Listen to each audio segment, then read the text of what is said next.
एक बार इन्फोसिस को देख लेते हैं। काउंटर अब भी 9% नीचे है। एक चीज़ जिससे बाजार सबसे ज़्यादा परेशान है वो है इनका गाइडेंस घटाना।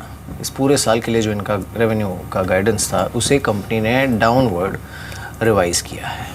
सुनते हैं एक बार विशाल सिक्का का क्या कहना है। Uncertainties, macroeconomic uncertainties that we see.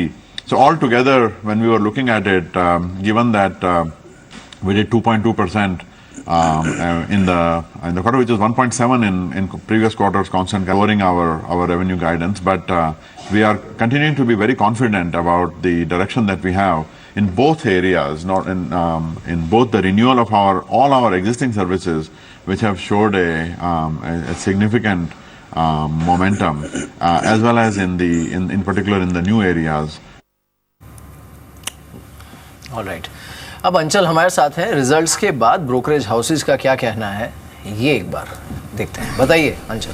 शुक्रिया अमीर। जो फर्स्ट लुक आया है काफ़ी सारे ब्रोकर्स का, उसमें सबसे पहले मॉर्गन स्टैनले ने इन्फोसिस पे अपनी ओवरवेट की रेटिंग को बदला नहीं है, अभी भी मेंटेन रखा है ओवरवेट रेटिंग को और लक्ष्य दे रहे हैं 1300 रुपये का। ये डेफिनेटली वो मानते हैं कि एक डिप आ सकता है नतीजों के बाद, but longer term story Infosys की अभी भी इंटैक्ट है। और जो 3 नए बड़े क्लाइंट जोड़े हैं वो कहीं ना कहीं आगे चल के ज़्यादा जो ऑर्डर्स हैं वो देते हुए दिखेंगे, रिप्लेसमेंट ऑर्डर्स बढ़ेंगे, उसका एक इंडिकेशन दे रहे हैं। वहीं जेपी मॉर्गन ने भी अपनी ओवरवेट रेटिंग को मेंटेन रखा है इन्फोसिस पे और टारगेट दिया है 1350 का। और नोमुरा भी इन्फोसिस पे अभी 22 की रेटिंग को अपनी मेंटेन रख रहे हैं, अपसाइड टारगेट 1350 का दे रहे हैं। दोनों ही ब्रोकर्स का एक मत है, डेफिनेटली जो नंबर्स हैं अनुमान से खराब है, मार्जिन पिक्चर और सुधर सकती थी, ऐसा नहीं होता हुआ दिखा। बॉटम लाइन पे प्रेशर बहुत पड़ा है, लेकिन गोइंग अहेड जिस तरह से करेंसी चेंजेस हो रहे हैं, अगले Q2 Q3 में भी कंपनी को करेंसी सपोर्ट मिलता हुआ दिखेगा, क्योंकि कंपनी का कारोबार जिस तरह से फैला हुआ है और स्पेशली BFSI सेगमेंट में, वहाँ कहीं ना कहीं कंपनी को अब सपोर्ट आता हुआ दिखेगा। और लास्टली एंजल ब्रोकिंग ने इसके ऊपर एक फर्स्ट लुक जारी किया है, उन्होंने 22 की रेटिंग को बरकरार रखा है।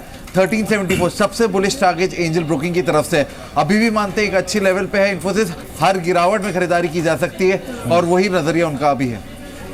ये एग्जैक्टली आप देखें हाउस बूस्ट है इन्फोसिस पर 1,76 का। राकेश, आई मीन ठीक है इन्फोसिस ने जो किया, आई मीन टेक्निकली जो किया और फंडामेंटली आपने भी हाउस बूस्ट देखे भी, शायद किसी लॉन्ग ट्रेड के लिए कंफर्टेबल ना हो, लेकिन rest of the IT space अगर आप देखें, जहाँ पे शायद आप कैपिटलाइज पहले करना चाहते थे, जहाँ पे आपको लगता है कि स्ट्रक्चर्स ओवरसोल्ड ट्रेजेक्टरी में है, वहाँ से पुल बैक लेंगे, वहाँ पे कोई ट्रेड बनता है अभी इस वक्त या फिर ऑप्शंस के जरिए?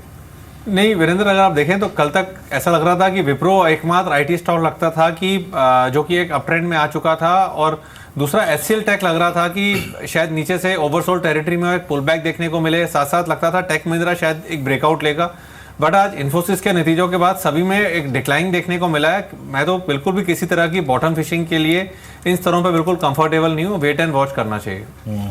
इस बीच एक बार जरा टॉप ट्रेडेड काउंटर्स देखते हैं, वो काउंटर जहाँ पे इस वक्त सबसे स्ट्रॉन्गेस्ट वॉल्यूम्स हैं। I mean top traded counters इस श्रेणी में आप देखें, JK Associates, इन्फोसिस बैकफुट पे डिसाइसिवली, अभी भी 100 रुपये नीचे। तीसरे पायदान पे है PNB। आई मीन क्या स्टॉक रहा है वाकई, अगर आप देखें इसको सबने दरकिनार कर दिया था कि छोड़ो बॉस PNB पे बात क्या करेंगे।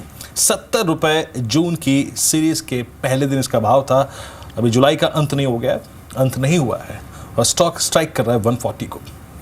राकेश, आई मीन हम सब बस इसी डिनायल मोड में रह गए कि नहीं बॉस, सब क्या टेक्निकल एनालिस्ट शायद वो एक ट्रेजेक्ट्री ऐसी आती है जब उसको लगता है कि यार बॉस ये ओवरबॉट हो गया। नो, अब नहीं।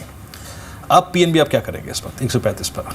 देखिए वीरेंद्र, नीचे से रैली चली आ रही है, इन स्तरों पे तो नई बैंक तो नहीं करेंगे। इन स्तरों पे अगर PSU बैंक में कुछ चूज करना हो तो बैंक ऑफ बड़ौदा एक अच्छा विकल्प लगता है, बट PNB का टेक्निकल स्ट्रक्चर अच्छा है, रिट्रेसमेंट का यूज करना चाहिए नई लॉन्ग साइड की पोजीशंस अगर ऐड करनी हो तो। बिल्कुल। चलिए कुछ और स्टॉक्स देखते हैं जहाँ पर इस समय रुझान अच्छा देखने को मिल रहा है, जो आउट परफॉर्मिंग स्टॉक्स हैं मिड कैप के, उसमें एक बार नजर डाल लेते हैं, क्योंकि मिड कैप इंडेक्स भी आज काफ़ी वॉलेटाइल रहा है। आज देखिए सुबह से जिस तरह का मूव यहाँ पर देखने को मिला है, इसने ऑलमोस्ट 14,425 का एक हाई लगाया था, लेकिन फिलहाल 14,296 के आसपास अपने इंट्रा डे लो के आसपास ये ट्रेड कर रहा है।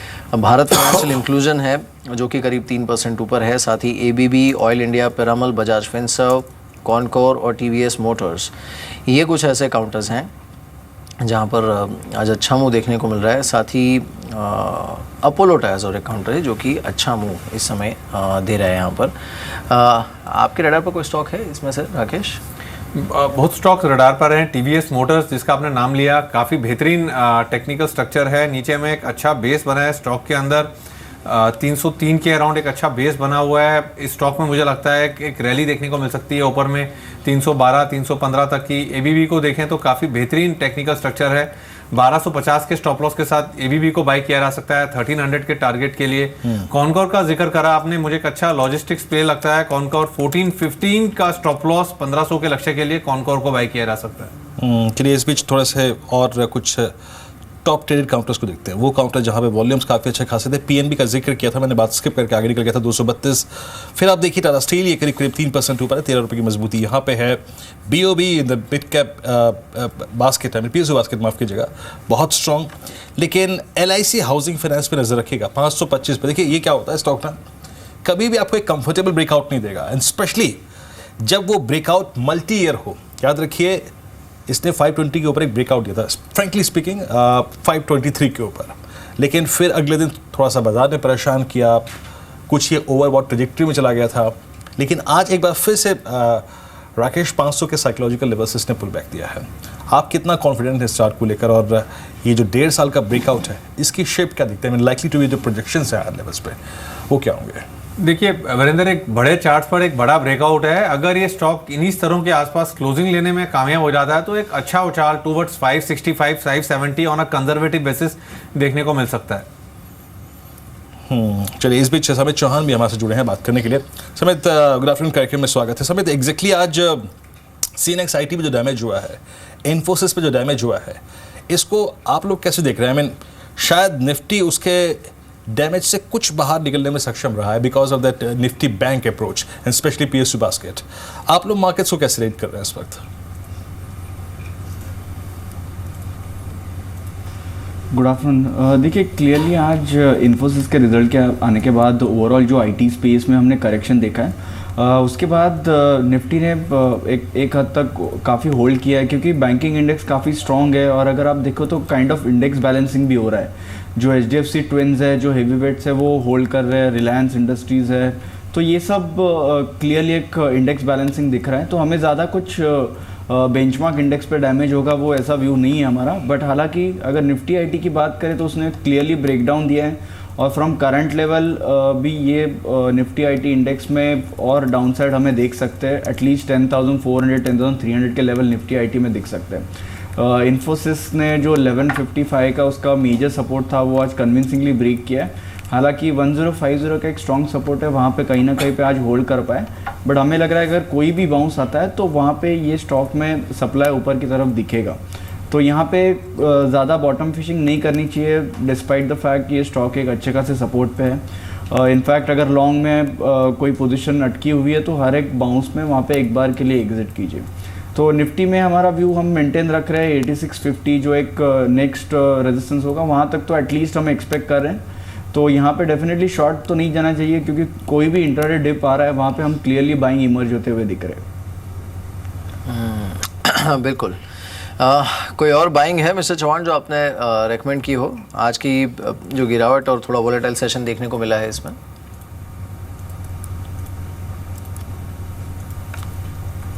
देखिए अगर इंडिविजुअल स्टॉक्स आप पूछते हो तो यस भारती एयरटेल है। आज ओवरऑल अगर देखें तो टेलीकॉम स्पेस में अच्छा खासा ट्रैक्शन दिख रहा है।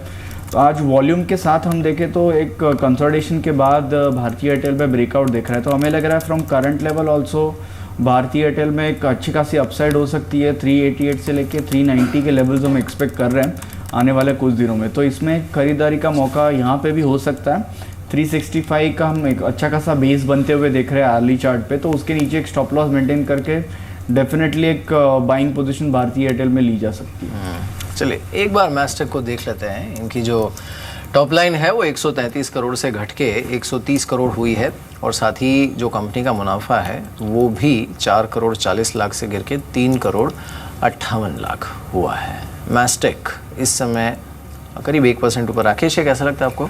देखिए चार्ट्स इसके कुछ ऐसे प्रॉमिसिंग नहीं है कि इसके अंदर इन स्तरों पे कोई पोजीशन ली जाए। चार्ट्स इसके साइडवेज जोन पे स्टॉक ट्रेड कर रहा है। ऊपर में देखें तो इमीडिएटली 141 142 एक इमीडिएट रेजिस्टेंस है।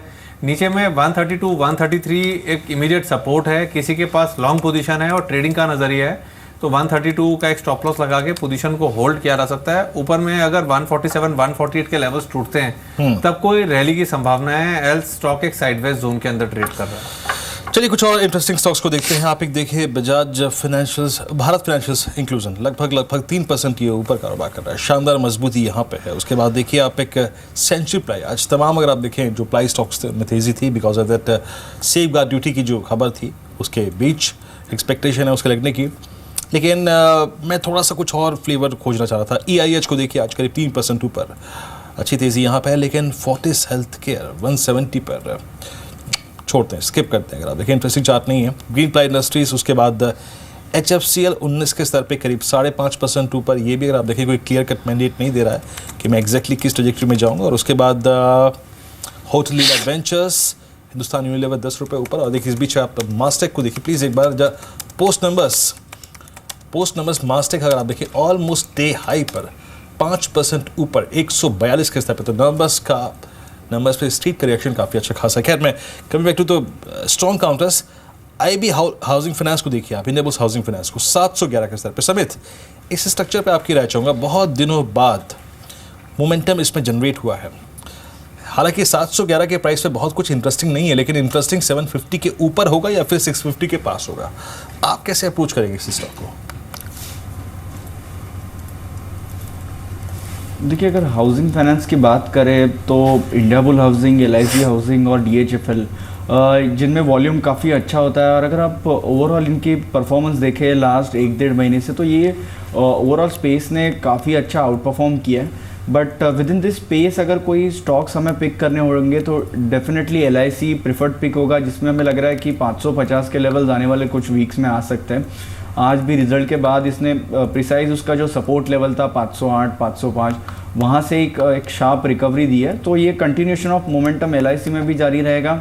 DHFL की बात करें तो डेफिनेटली इसमें हम आने वाले 1 या 1.5 महीने में हम एक्सपेक्ट कर रहे हैं 240 के लेवल इसमें दिखाई दे। अच्छा खासा उसने 200-205 के आसपास बेस बनाया है, और थोड़ा ये स्लो मूविंग स्टॉक है, बट हमें लग रहा है स्लोली स्टेडली ये स्टॉक एक बार 235-240 के लेवल टेस्ट करने आ सकता है। इंडियाबुल हाउसिंग की बात करें तो ये 2 दिन पहले हमने एक अच्छा खासा करेक्शन देखा है फ्रॉम द लेवल्स ऑफ 740-745, तो एटलीस्ट वो लेवल रीटेस्ट हो सकता है। वो लेवल अभी इमीडिएटली ब्रेक होंगे कि नहीं वो बोलना डिफिकल्ट है, क्योंकि 2 दिन पहले जो इसमें करेक्शन आया है वो अच्छे खासे वॉल्यूम के साथ आया है। सो जब तक अभी 750-755 का लेवल वॉल्यूम के साथ ब्रेक नहीं होता है, उसमें वो एक रिजम्पशन ऑफ अपट्रेंड नहीं दिखेगा। जी, इस बीच कुछ और स्टॉक्स देखते हैं जहां पर अच्छा रुझान इस समय देखने को मिल रहा है वॉल्यूम्स के साथ। ताज जीवीके को देखिए, ये काउंटर करीब 12% ऊपर इस समय ट्रेड कर रहा है। ताज जीवीके, राकेश क्या सलाह होगी आपकी ताज जीवीके पर? मिहिर, काफ़ी बेहतरीन इसका टेक्निकल स्ट्रक्चर है, एक बड़े चार्ट्स पर एक बड़ा ब्रेकआउट है, किसी के पास पोजीशन है तो होल्ड करना चाहिए। जिस तरीके से इसका टेक्निकल स्ट्रक्चर है, एक बार ये स्टॉक 123 के ऊपर निकल चुका है, और एक बड़े चार्ट्स पर एक बड़ा ब्रेकआउट अगर आप देखें तो 2012, 13, 14, 15 की एक ईयरली नेकलाइन के ऊपर स्टॉक निकला है। इन स्तरों पे भी स्टॉक को बाय करना चाहिए, और ऊपर में मुझे लगता है 144, 145 तक की रैली देखने को मिल सकती है।